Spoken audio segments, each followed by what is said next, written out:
दोस्तों, हमेशा से आदिवासियों को सबसे पीछे वर्ग की श्रेणी में रखा जाता है। आदिवासियों का नाम सुनते ही हमारे दिमाग में एक काले इंसान की छवि बनकर आती है जो बेढंग कपड़ों में रहते हैं। ऐसे में क्या कभी कोई सोच सकता था कि मानव जाति के सबसे पिछले वर्ग देश की सर्वश्रेष्ठता गद्दी पर विराजमान होगा, और वो भी एक महिला। लेकिन दोस्तों, ऐसा हो चुका है। द्रौपदी मुर्मू जो पिछले वर्ग यानी आदिवासी महिला है, उन्होंने हाल ही में देश की राष्ट्रपति पद की शपथ ली है। जब से द्रौपदी मुर्मू राष्ट्रपति बनी है, तभी से लोग उसकी लाइफ स्ट्रगल्स को जानने के लिए बहुत ही एक्साइटेड हैं। इसीलिए आज की वीडियो में हम द्रौपदी की लाइफ के बारे में बात करेंगे कि उन्होंने कैसे कैसे स्ट्रगल्स किए और किस तरह उन्होंने राष्ट्रपति बनने का सफर तय किया। तो वीडियो में लास्ट तक बने रहना, और अगर अभी तक आपने हमारे इस चैनल को सब्सक्राइब नहीं किया तो जल्दी से सब्सक्राइब कर लें, क्योंकि हम आगे भी आपके लिए ऐसी वीडियोस लाते रहेंगे। तो दोस्तों, शुरुआत होती है सन 1958 के 20 जून से, जब राष्ट्रपति द्रौपदी मुर्मू ने ओडिशा के मयूरभंज नामक इलाके में एक आदिवासी बच्चे के रूप में जन्म लिया। वैसे दोस्तों, आप ये जानते ही होंगे कि आदिवासियों की जिंदगी में पढ़ाई लिखाई जैसी चीजों की बहुत ही कम अहमियत होती है, लेकिन द्रौपदी ने जिस घर में जन्म लिया था, उस घर के हालात बाकी आदिवासियों के घर से बेहतर थे, क्योंकि द्रौपदी के परिवार के हाथ में गांव की पंचायत का अधिकार था।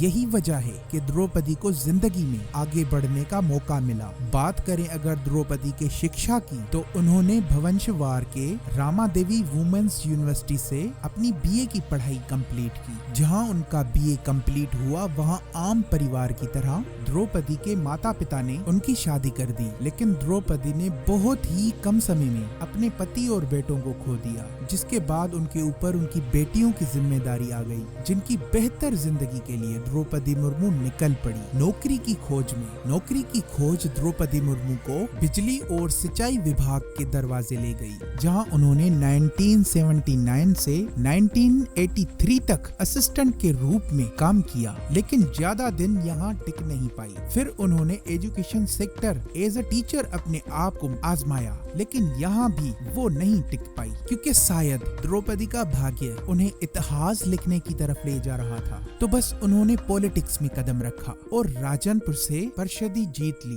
उसके बाद बीजेपी पार्टी ने उनको मौका दिया और इन्हें स्केड्यूल ट्राइब का वाइस प्रेसिडेंट बना दिया गया। उसके बाद तो द्रौपदी मुर्मू की सियासत को जैसे पंख ही लग गए हों। 2000 से 2002 तक द्रौपदी मुर्मू पहली बतौर मिनिस्टर इंचार्ज रही। उसके बाद 2002 से 2004 तक उन्होंने स्टेट मिनिस्टर का कार्यभार संभाला। उनके काम को देखते हुए वो ओडिशा से विधायकी चुनाव को भी जीत जाती है। उनका बढ़िया काम देखकर उन्हें 2007 में बेस्ट एमएलए की उपाधि भी मिली। इस उपाधि से मानो उनकी सियासत को एक नई रफ्तार ही मिल गई, जिसके बाद उन्होंने अपना पहला इतिहास रचा और एक झारखंड स्टेट की गवर्नर के रूप में नियुक्त हुई। सेंट्रल में जो अहमियत एक प्रेसिडेंट की होती है, वही गवर्नर की स्टेट में होती है। दोस्तों, बतौर झारखंड की गवर्नर द्रौपदी मुर्मू ने वहां के एजुकेशन सेक्टर, हेल्थ सेक्टर, जनजाति मुद्दों पर और कानूनी मुद्दों को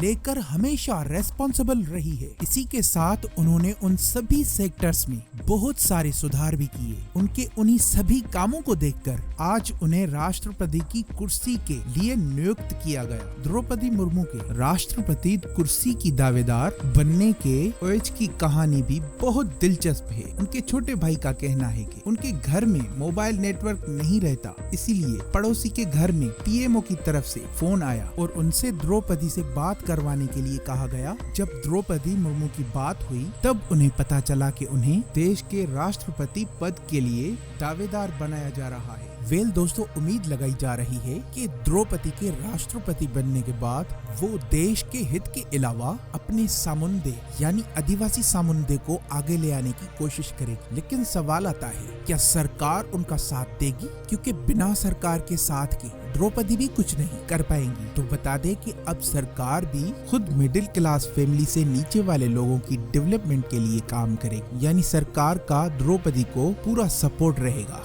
द्रौपदी के राष्ट्रपति पद पर नियुक्त होने से आदिवासी महिलाएं भी उनसे प्रेरित होंगी और आगे बढ़ेंगी। इससे उनका सामुदाय खुद ब खुद आगे बढ़ेगा। वेल दोस्तों, आपका द्रौपदी मुर्मू के राष्ट्र बनने के बारे में क्या कहना है, हमें कमेंट करके जरूर बताएं। आज की वीडियो यहीं पर खत्म होती है। अगर वीडियो पसंद आई हो तो इसे ज्यादा से ज्यादा शेयर करें, लाइक करें और हमारे चैनल को भी सब्सक्राइब करना ना भूलें। मिलते हैं अगली वीडियो में। थैंक्स।